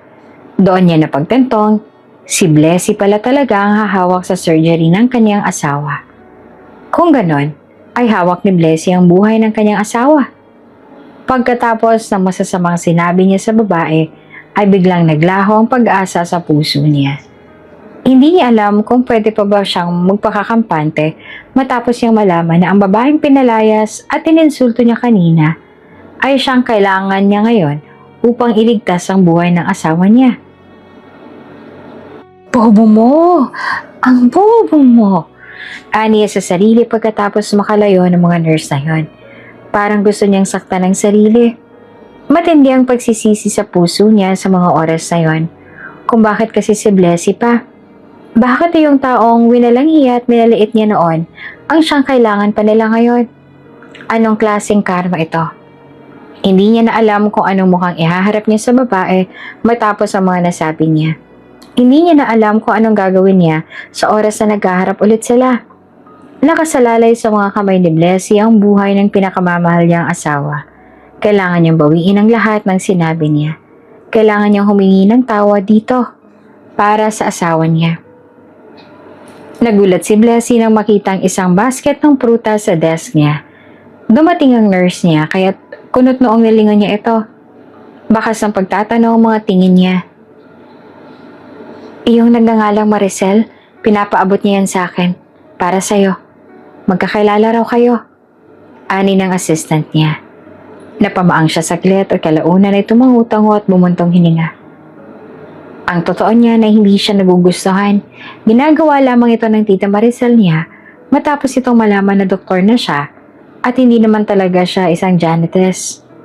Kung nagkataong janitress pala siya, ay hindi siya nito kilalanin. Baka nga ikahiya pa siya. Kung gusto niyong kainin, pwede kayong kumuha dito. Kung may gusto rin kayong bigyan, kumuha lang kayo at bigyan ninyo. Yaya niya sa nurse. Talaga? Ayos! Gusto nung batang cancer patient na kakilala ko ng orange. Dadalhin ko siya mamaya. Ani ng nurse na nakangiti. Pinabigay niya na lang lahat ng prutas na nasa desk niya at hindi siya kumain ng kahit kaunti man lang. Kinabukasan ay may prutas na naman sa desk niya at ang mas malala pa ay may ulam ng kasama. Katulad noong una ay hindi niya rin kinain at pinamigay na lamang sa mga nurse. Doc, nandito yung Maricel na kakilala mo. Ay na ng nurse na assistant niya. Ano naman ang kailangan ng kanyang tita Maricel ngayon? Naisip niya. Kaya lang wala siyang ganang pakiharapan ng babae. Wala rin siyang mahisip na dahilan para harapin ito. Matapos sa mga sinabi nito sa kanya noong nakaraan, makikipagplastikan lang ito sa kanya, malamang. Marami pa akong pasyente. Sa susunod na lang kamo kami mag-usap. Ani niya sa nurse. Kaya lang agad na bumalik ang nurse niya matapos masabing pinapasabi niya dito. Maghihintay na lang po raw siya kung kailan kayo matatapos. Ani ng nurse. Napabuntong hininga siya at talagang handa itong maghintay ngayon. Marami siyang pasyente at sa loob na rin siya kumain dahil wala na rin siyang time para lumabas pa. Mga bandang 7 na siya natapos at pagkalabas niya ay nakita niyang nakatulog na ang kanyang tita Maricel sa labas ng klinik niya. Kaya nilampasan niya na lang at wala siyang balak na kausapin talaga ito. Umuwi na siya. Kinabukasan ay nandoon na naman sa labas ang kanyang tita Maricel. Hindi niya alam kung gaano ba talagang kaimportanteng sasabihin nito para maghintay parati ng ganoong katagal sa labas ng klinik niya. At sa isipan niya, alam niyang gusto lang nitong makipagplastikan sa kanya kaya ayaw niya na munang harapin ang ginang. Kapag nandyan siya, pakisabi na lang na parati akong abala at ipaabot niya na lang ang gusto niyang sabihin. Wala akong bakanting oras para sa gusto niya. Niya sa assistant niya. Sige, Doc. Kaya lang sa sumunod na araw ay dumating na naman si Maricel sa labas ng klinik. Matapos itong ipaabot ang mga prutas sa kanya ay maghihintay ito sa labas ng klinik niya. Doc, gusto niya raw po na makausap kayo ng personal. Hindi niya raw po kayang ipasabi lang eh. Ani ng assistant niya. Kaya kinuha niya ang business card niya na may email at numero niya. Sabihin mo, dyan na lang ako i-message. Niya na sinunod naman kaagad ng nurse. Kaya lang tumanggi ulit si Maricel at gusto talaga siyang makausap ng personal. Sa iritasyon niya, ay pinatagal niya bawat araw na may pasyente siya. Sinasadya niyang huwag lumabas sa klinik ng maaga. Kung magmamatigas pala ito, magmamatigas din siya. Bakit ba kasi hindi nito maintindihan na ayaw niya itong makaharap? Mga bandang 10 na siya ng gabi umuwi. At tulog naman na si Maricel nang makita niya sa labas ng klinik niya. Iritado na makauwi siya sa bahay. Napansin niya ni Jack nang bumaba ito upang uminom ng tubig. Ugali na ni Jack na maghintay sa kanya hanggang sa makauwi siya. Kaya nga nagte-text siya kung hindi siya makauwi para hindi na ito naghihintay. You look so stressed. What's the matter? Natatawa nitong puna sa kanya. Si Tita Maricel, araw-araw niya akong inaabangan sa labas ng klinik ko. Ayoko siya makausap pero mapilit siya. Kumunot ang noon ang asawa niya. Baka may importanteng gustong sabihin? Nagkibit-balikat siya. Hindi pa ako handang makipagplastikan sa kanya. Sana ilubayan niya na muna ako. Busy na nga ako tapos andyan pa siya. Niyakap siya ng asawa at hinalikan sa sentido. Okay, magpapadala ako ng tuuhan ko roon para harapin ng tita mo. Ani Jack. Umiling siya. Wag na, ako nang bahala. Nakaka-stress ang talagang isipin ng pag-abang-abang niya parati sa labas ng klinik na para bang stalker. Hindi niya inasahan na hihinto ang tita Maricel niya sa pag-aabang sa kanya sa labas ng klinik niya. Kaya lang, ang mas hindi niya inaasahan ay ang pagkikita nila sa hallway sa susunod na araw. Bless si Iha. Mahinang tawag ng kanyang tita sa kanya. Kaya napilitan siyang huminto upang balingan ng ginang. Nahihiyang umiti ito sa kanya. Alam kong ayaw mo ako makausap sa ngayon. Pero kasi may gusto sana akong ipakausap sa'yo. Kaya gusto ko makausap ka ng personal. Nanatiling seryoso ang mukha niya nang pakinggan niya ang sinasabi ng babae. Kaya ayokong sabihin lang through email or messages. Dahil hindi ko kayang idaan lang din sa ganoon. I'm sorry if I'm asking too much. But I promise na ito nang huli. Hindi na ako mangungulit sa'yo next time. Nito sa umaasang tono. Nagtagis ang bagang niya habang pinapakinggan ng tita Maricel niya. Sana, ganyan din siya nito kanausap noon. Sana, pinakinggan din siya nito noon. Kaya lang hindi. Kailanman ay hindi nakinig ang babae sa kanya. Tapos ngayon gusto nitong pakinggan niya ito? Titingnan ko. Ani niya sa seryosong boses. May kalamigan sa mga mata niya. Bumakas ang kabiguan sa mga mata ng tita Maricel niya nang sabihin niya iyon. Tila walang kasiguraduhan iyon kung pauunlakan niya nga ito. Please. Hindi na nito natapos ang sasabihin nang tumalikod siya at iniwan na ito nakatulala. Maraming mga pasyente naghihintay sa kanya ngayon. Hindi niya na dapat siyang mag-aksaya pa ng oras. Katulad noong una ay naghintay na naman ng tita Maricel niya sa labas ng klinik niya. Umaasang bibigyan niya ng kaunting panahon ng pabor na hinihingi nito.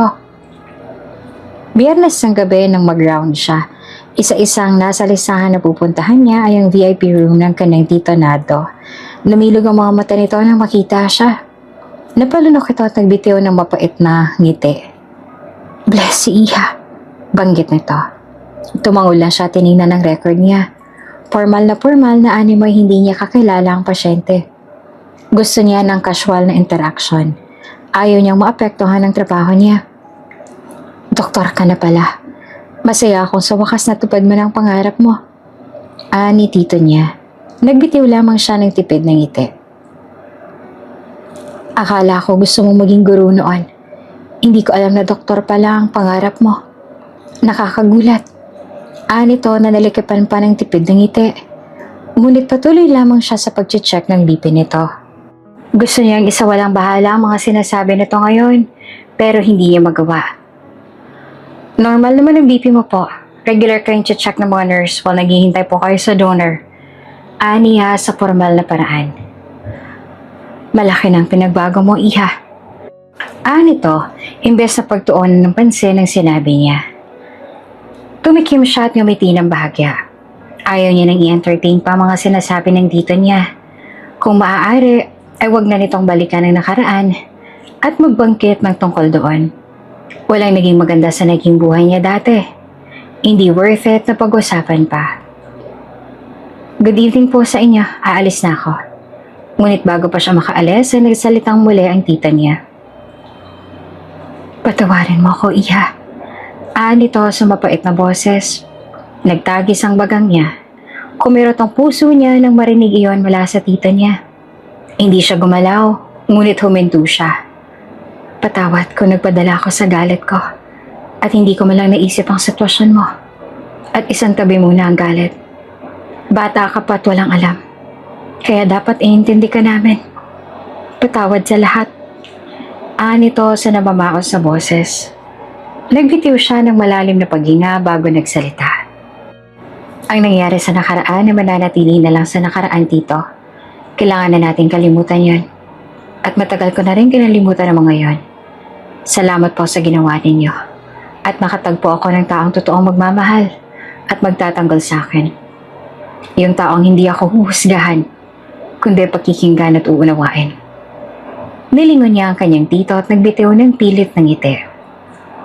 Kasi yun ang kailangan ko noon. Kaya ako naging ganito ngayon ay dahil yan sa kanya. Malaking pasasalamat ko sa kanya dahil nung mga oras na ipinagtabuyan niyo ako, ay nandun siya upang handa akong saluhin. Niya sa mabigat na tono.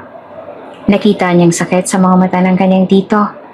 Alam niyang naaapektuhan ito sa sinabi niya.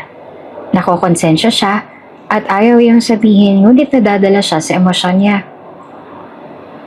Huwag niyo na pong problemahin yan sa ngayon. Mas pagtuunan niyo na lang ng pansin ang kalusugan ninyo. Mas importante po yun at para na rin sa pinsan ko. Kailangan ka nila. Niya sa huli at iniwan doon ang kanyang tito. Kinabukasan ay meron na namang prutas ang kanyang desk. Alam niya na kung ganino galing yon. Katulad noon ay pinamimigay niya lang ulit.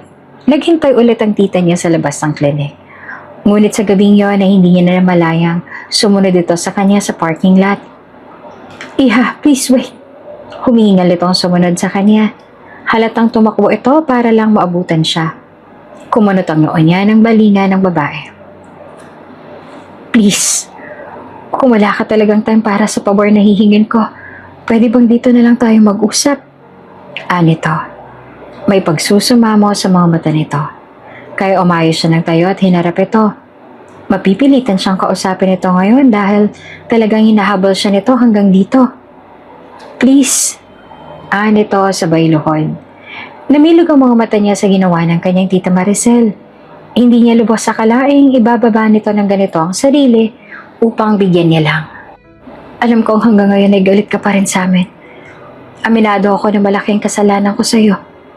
Hindi ko itatanggi ang lahat ng kasalanan ko at nararapat lang sa akin ang galit mo, pero iha, humagulhol ito at hindi ka agad natuloy ang sasabihin. Kahit para na lamang sa tito mo, sa surgery niya. Ikaw nang bahala sa lahat at sana iligtas mo siya. Ipagkakatiwala ko sa iyo ang lahat. Sana iligtas mo siya. Hindi ko kayang wala siya, iha. Humawak ito sa maong niya habang umiiyak. Nananatili ito nakaluhod doon na tila ba walang balak na tumayo. Nagpasalamat siya sa pagmamahal na iyon ng babae. Nagpapasalamat siya at kahit ganong kasama sa kanya si Maricel, ay mahal na mahal pala nito ang kanyang tito Nardo. Huwag po kayo mag-alala at professional ako. Hindi maapektuhan ng personal kong buhay ang trabaho ko.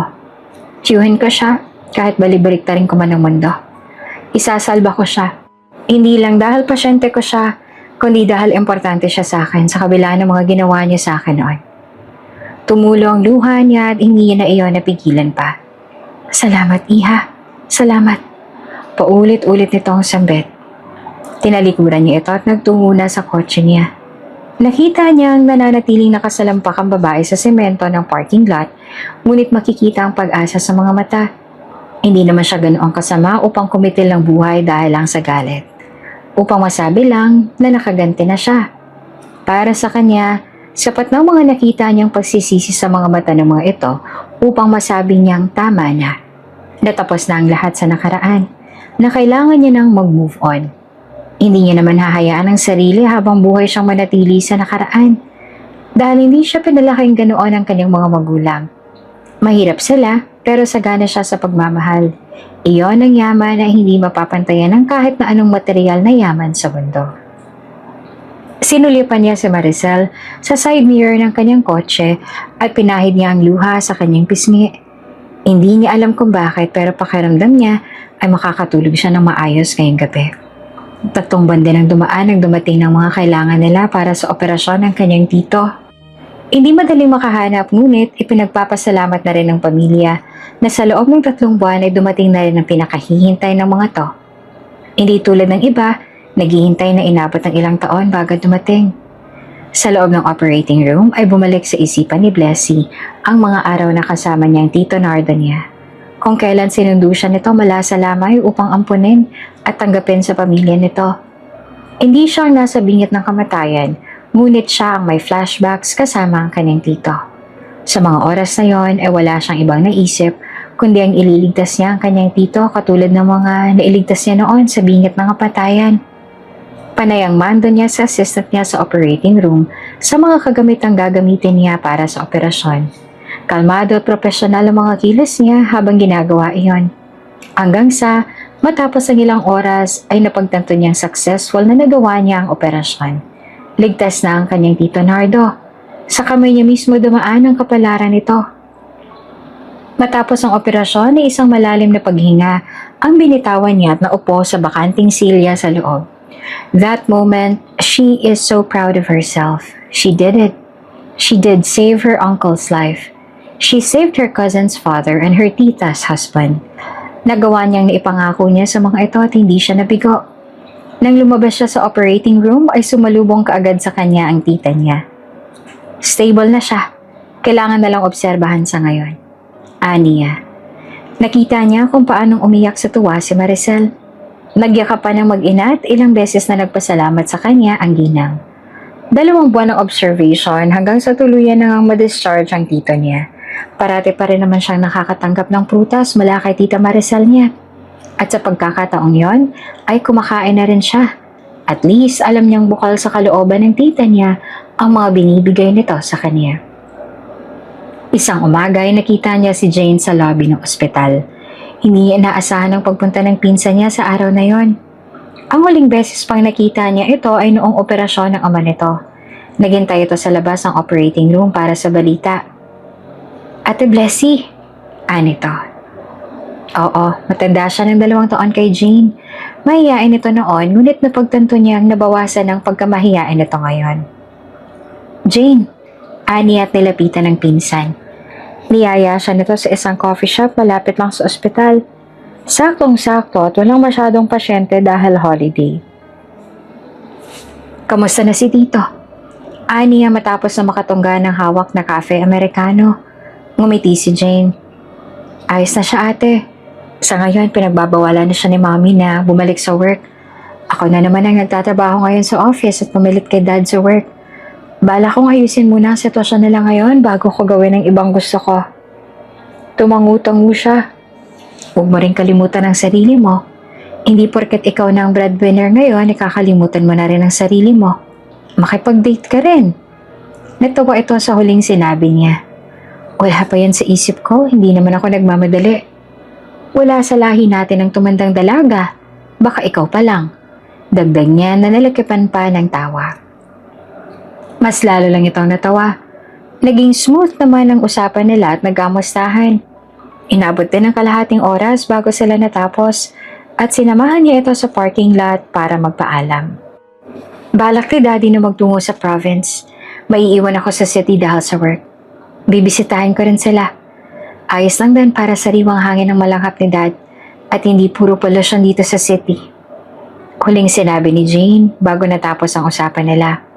Kung ganon, ay aalis rin pala ang mag-asawa. Bagong environment at bagong buhay. Mabuti nga yun. Dahil kahit siya, matagal niya na rin binalak na bumalik sa isla upang bisitahin ang lote ng kanyang mga magulang doon. Balak niya rin magtayo doon ng bahay upang kapag balak niyang magbakasyon sa isla, ay may matutuluyan sila ni Jack. Hindi niya alam. Baka balang araw ay biglang mag-crave siya ng sangkatutak na seafood at balak niyang tumambay ng 1 week sa tabing dagat. Kinabukasan ay bonding time na ulit nila. Katulad ng nakasanayan ay aabangan siya ng mag-ama niya sa labas ng ospital. Kumaway siya ng matanawang paglabas ng dalawa upang salubungin siya. Isang mahigpit na yakap ang sinalubong ng kanyang anak sa kanya. Ang bango-bango naman ng baby boy namin ngayon na punaan niya sa anak. Hindi na ako baby, ma. Saway sa kanya ng anak. Oo? Ani at napatingin sa asawa. May crush na raw yan sa school, yung matalinong tinawag siyang Bobo. Natatawang laglag ni Jack sa anak. Sinamaan ito ng tingin ni Jackes. Mas matalino ako ron. Tamo, tatalunin ko siya sa science lab bukas. Tsaka wala akong crush dun, ano? Umismid si Jack. Ay sus, pinadalan mo nga ng invitation sa birthday mo eh. Napanganganda lang siya. Kalauna ni napaisip siya kung sino ba ang girl crush nitong anak niya. Ang naaalala niya lang kasi sobrang talino sa classroom ng anak niya. Yung nonchalant na girl na may makapal na digradong salamin, napangiwi siya. Mukhang mahirap paamuhin ang babaeng yon. Dehado ka ron, anak. Mukhang masyadong seryoso sa buhay ang crush mo tapos ikaw, papetiks-petiks lang. Aniya habang napapailing. Magsiseryoso rin naman ako Hindi pala ngayon, tsaka pareho kami matalino. Nerd siya, tapos kwapo ako. Mahirap siya, tapos mayaman ako. Mayabang na sambit ng anak niya. Hoy! Aniya at hinila niyang tenga ng anak.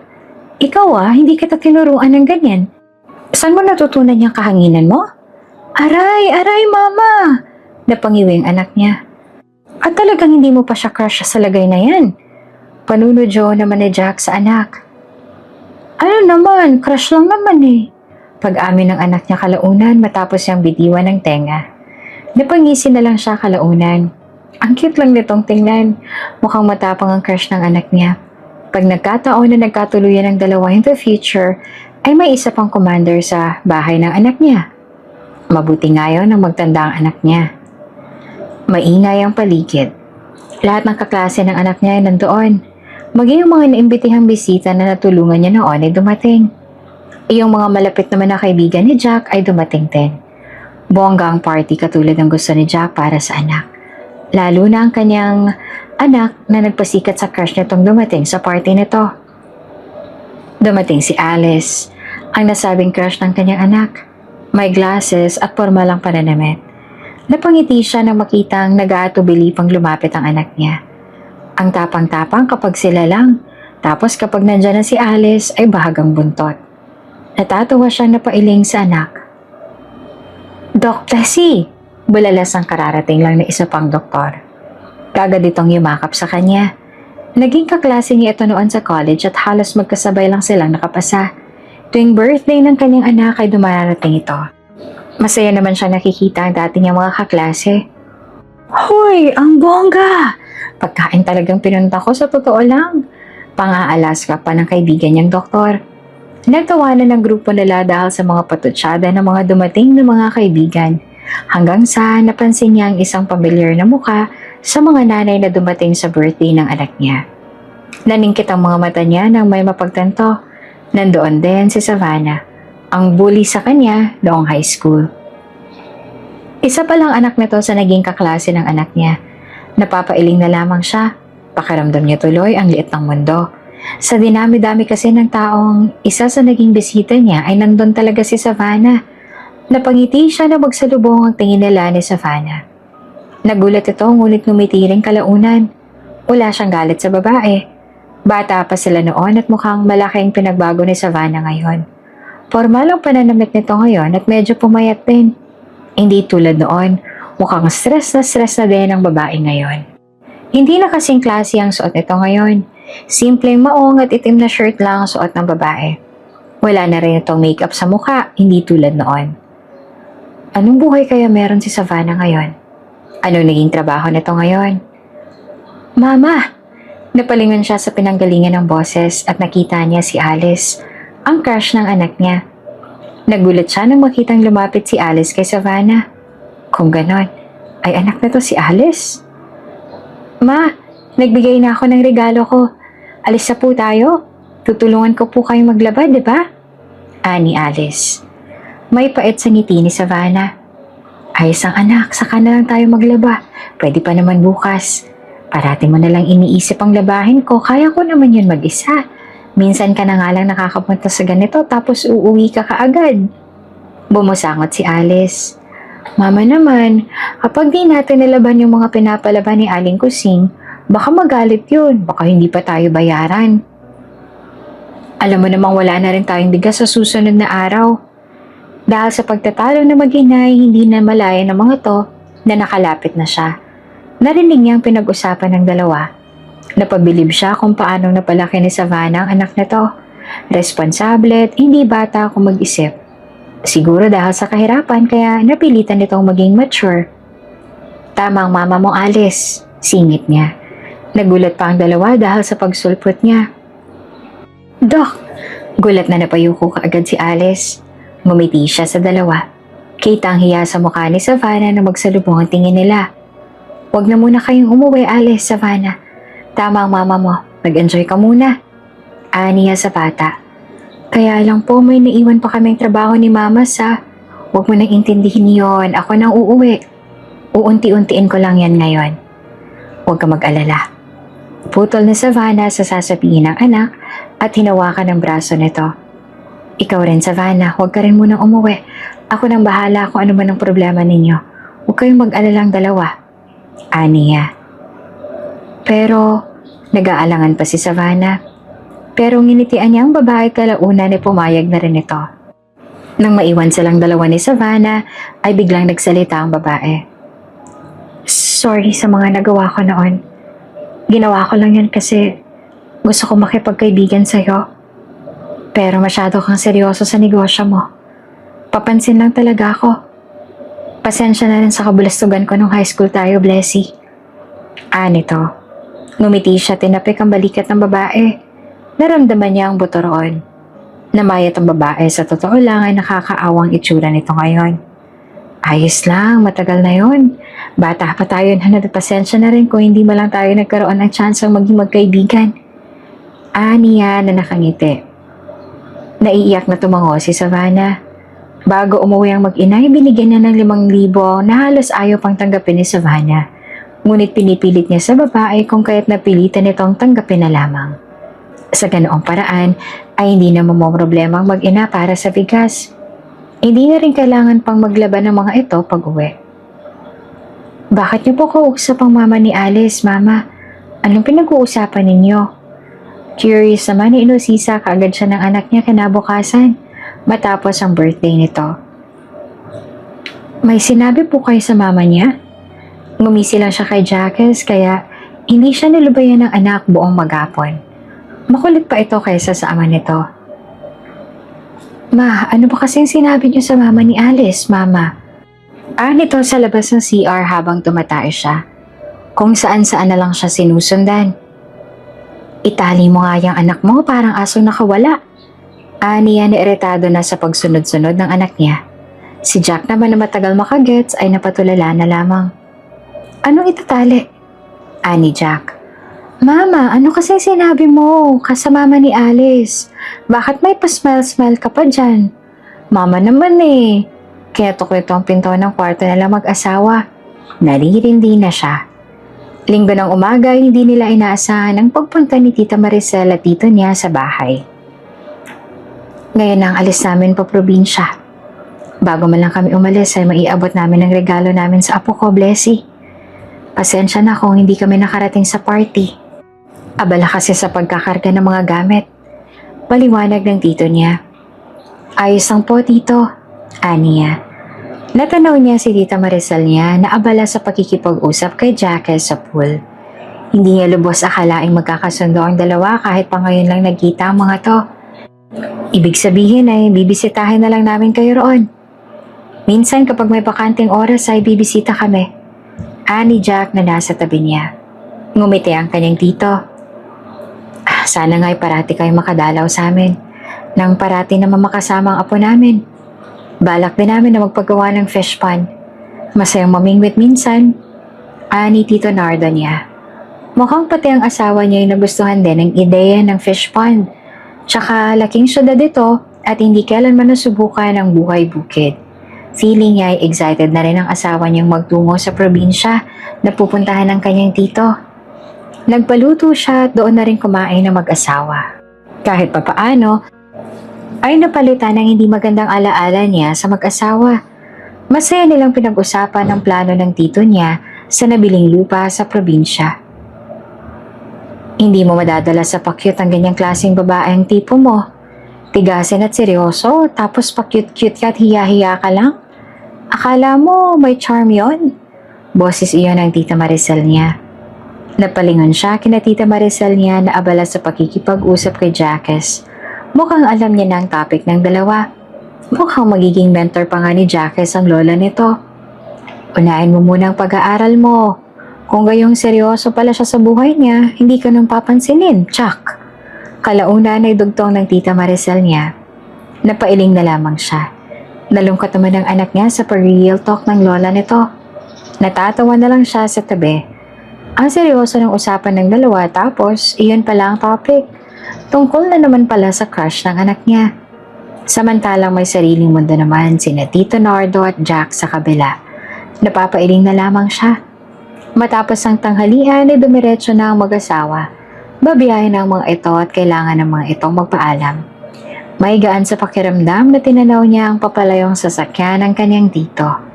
Masaya siyang kahit papaano ay nakahanap na ng katahimikan ng dalawa. Materialistic ang Tita Maricel niya, ngunit pumayag itong sumama sa tito niya sa probinsya, malayo sa syudad at malls. Kahit papaano ay unti-unti na rin itong nagbabago. Tinulungan ni Jack ang tito niya sa palaisdaan na plano nito. At nang mainggit si Jack ay napabili na rin ng lupa sa probinsyang iyon. Paano kapag nag-asawa ng anak mo? At least may lupa sila rito. Pagdadahilan pa ni Jack matapos bumili ng ilang hectares na lupain doon. Matapos sila doon ay nagtungo na rin sila sa isla kung saan siya isinilang. May iilang nakakaalala sa kanya, lalo na ang kapitbahay niyang matalik na kaibigan ng kanyang ina. Habang naghahabulan ng mag-ama niya sa dalampasigan, ay biglang nagbalik sa alaala niya ang mukha ng kanyang ina. Ang huling beses na nakita niya ito bago ito binawi ng malaking alon sa karagatan. Babalik kami kaagad. Isa iyon sa sinabi ng kanyang ina. Ngunit iba ang sumalubong sa kanya. Nananatili ang mga mata niya sa mag-ama niya. Habang bumabalik sa isipan niya ang mga alaalang tila alon sa dagat. Kinarga ni Jack ang anak niya at inikot sa ere at nagtatawanan ng mga ito. Napangiti siya habang pinagmamasta ng mag-ama. Parang mga bata kapag magkasama ang mga ito, hindi mo aakalaing isang respetado at magaling na businessman ang taong nakikipagharutan sa anak niya ngayon. Iyong pagkikita nila ni Jack ay tila mga alon lang. Tila alon siyang tinutulak ng hangin patungo sa lalaki. Si Jack ang dalampasigan at siya ang alon, na kahit saan siya pupunta ay sa dalampasigan pa rin ang bagsak niya. Mama, tara na! Sigaw ni Jack sa malayo. Matapos sila doon, nagtungo sila sa lote nila at napagdesisyonan kaagad ang size at laki ng bahay. Dahil mula sa isla ay pahirapan sa pagtawid sa kabila kaya nag-donate rin siya ng maraming medisina sa mismong health center ng barangay upang hindi natatawid ang iba pa upang bumili ng gamot. Dahil walang tulay ay hirap sa pagdevelop ang barangay. Hirap din sa kuryente at tubig. Ngunit kahit yata ganoon ang buhay nila noon, ay masaya naman. Hirap, ngunit nakakaya. Hayaan mo. Iaabot ko ito sa politiko na kilala ko. Ani naman ni Jack na magkasirininan silang dalawa. Matapos malaman ng mga kukulangan sa isla nila, nasa isang resort sila sa kabilang isla. Doon na muna sila dahil wala naman silang matutuluyan sa isla na pinanggalingan niya. Kung hindi mo ako nakilala, sino kayang asawa mo ngayon? Biglang naisip niya habang nakahiga silang pareho sa kama. Ikaw? Walang pagdadalawang isip nitong sagot. Kumunot ang noon niya. Papaano ako pa rin? Hindi kasi ako papayag kung hindi ikaw. Tsaka, kung hindi ka talaga dumating sa buhay ko, ay baka single ako ngayon kasi nangako ako magpapakamatandang binata na lang ako. After ko sa ex ko. Binali ko lang naman yung rule na yun nung makalala kita eh. Natulala siya sa sinabi nito. Kalaunan ay kumunot ang noon niya. Mambobola. Bumasangot siya. Tumawa ito. Oo nga, tsaka hindi ko rin inaasahan na underage ka nun ano. Akala ko talaga. Nabatukan siya nito. See, manya ka talaga. Kung hindi ako nakilala mo nun sa club, tsak na ibang ikinama mo. Niyakap ka agad siya nito habang natatawa pa rin. Hindi naman. Kahit hindi halata pero gentleman naman ako. Tsaka ikaw kayang unang nanghalik. Ikaw yung may kasalanan. Magnanakaw ka ng kiss. Tinuro pa siya nito. Siya pa talagang inakusahan. Kaya nahampas niya ito ng unan. Kalaunan ay patuloy silang nag-uusap tungkol sa nangyayari sa buong araw nila. Lahat ng plano nila sa bahay na gusto niyang itayo sa isla na sinilangan niya. At saka ang palaisdaan na kinahuhumalingan nito. Hanggang sa nauna nang nakatulog si Jack sa kanilang dalawa. Napangiti siya habang nakatingin sa labas ng bukas na bintana. Maririnig ang mga alon mula roon. Ramdamang malamig na hanging pandagat. Kahit saan, basta't kasama niya ang pamilya niya, ayos lang.